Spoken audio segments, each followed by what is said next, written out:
बेटों को अच्छा खाना बनाकर खिलाती, पर सातवें को उन सब का बचा कुचा झूठा खाना खिलाती थी। और वो भोला भाला अपनी माँ की इस चालाकी को समझ नहीं पाता था। एक दिन वो अपनी पत्नी से बोला, मेरी माँ मुझसे बहुत प्यार करती है। तो उसकी पत्नी बोली, वो तुम्हें सबका बचा कुचा खाना खिलाती है। इस बात पर उसे विश्वास नहीं हुआ।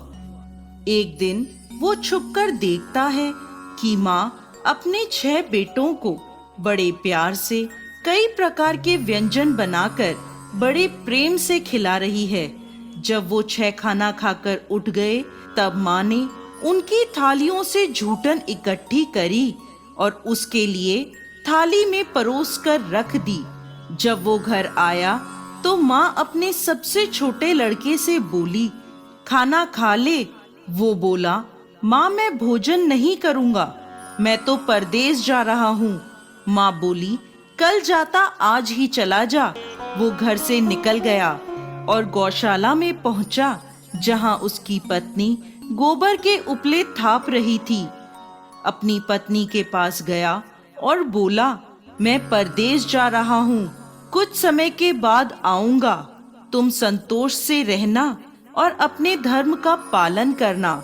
इस पर उसकी पत्नी बोली, स्वामी आप आनंद से जाइए, मेरी चिंता मत करें, मैं तो राम भरोसे यहाँ रह लूंगी। ईश्वर आपकी सहायता करे। अपनी कोई निशानी मुझे दे दीजिए, जिसे देखकर मैं धीरज करती रहूंगी। इस पर वो बोला, मेरे पास इस अंगूठी के सिवा कुछ भी नहीं है, तुम ये रख लो और मुझे भी अपनी कोई निशानी दे दो। वो बोली, मेरे पास तो कुछ भी नहीं है, बस ये गोबर से भरे हाथ हैं। ये कहकर उसने अपने पति की पीठ पर गोबर के हाथ की थाप मार दी। वो चल दिया। चलते चलते वो दूर किसी नगर में पहुंचा और एक व्यापारी की दुकान पर जाकर बोला, भाई मुझे नौकरी पर रख लो। व्यापारी को नौकर की जरूरत थी, तो वो बोला, ठीक है, लेकिन तनख्वाह तुम्हारा काम देखकर ही बताऊंगा। वो वहीं रहने लगा और सुबह 7 बजे से रात को 9 बजे तक नौकरी करने लगा। थोड़े ही दिनों में वो व्यापारी का सारा लेन देन और हिसाब किताब करने लगा। कुछ ही समय में सेठ ने उसे आधे मुनाफे का हिस्सेदार बना दिया। 12 वर्षों में वो नामी सेठ बन गया।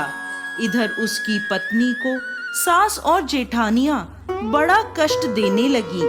उसे लकड़ी लेने जंगल में भेजती, भूसे की रोटी देती, फूटे नारियल में पानी देती। वो बड़े कष्टों से जीवन बिता रही थी।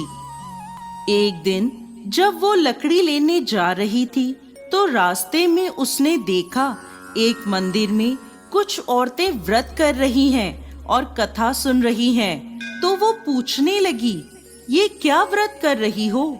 इसे करने से क्या होता है और ये कैसे करते हैं?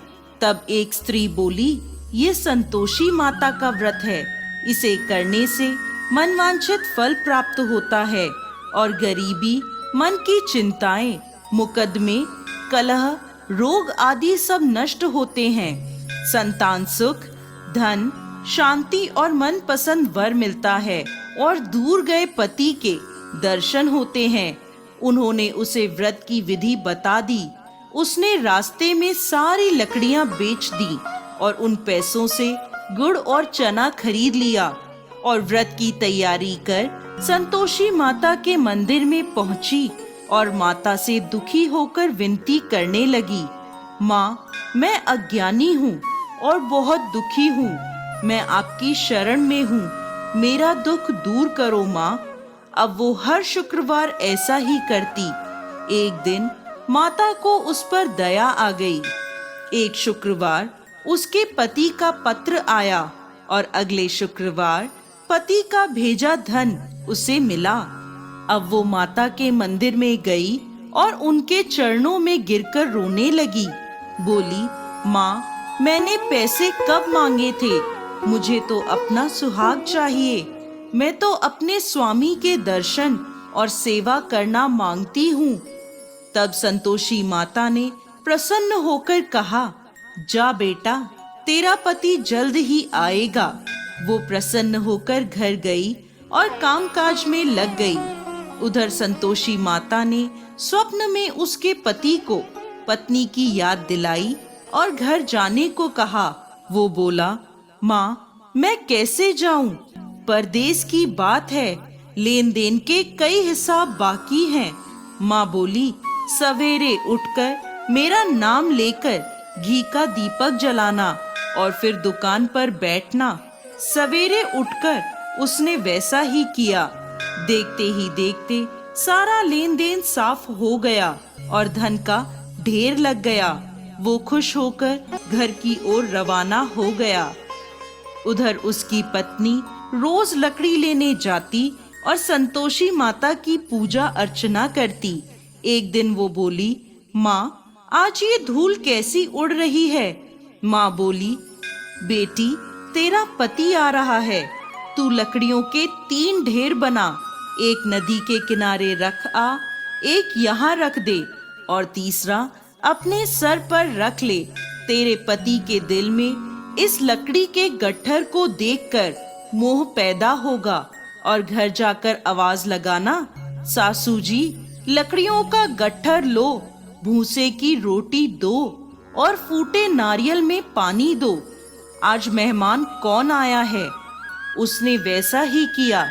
घर गई, आंगन में लकड़ियों का गट्ठर रखकर बोली, सासू जी, लकड़ियों का गट्ठर लो, भूसे की रोटी दो और फूटे नारियल में पानी दो। आज मेहमान कौन आया है? ये सुनकर सास दौड़ी दौड़ी बाहर आई और अपने कष्टों को भुलाने के लिए कहने लगी, बेटी, तेरा पति आया है।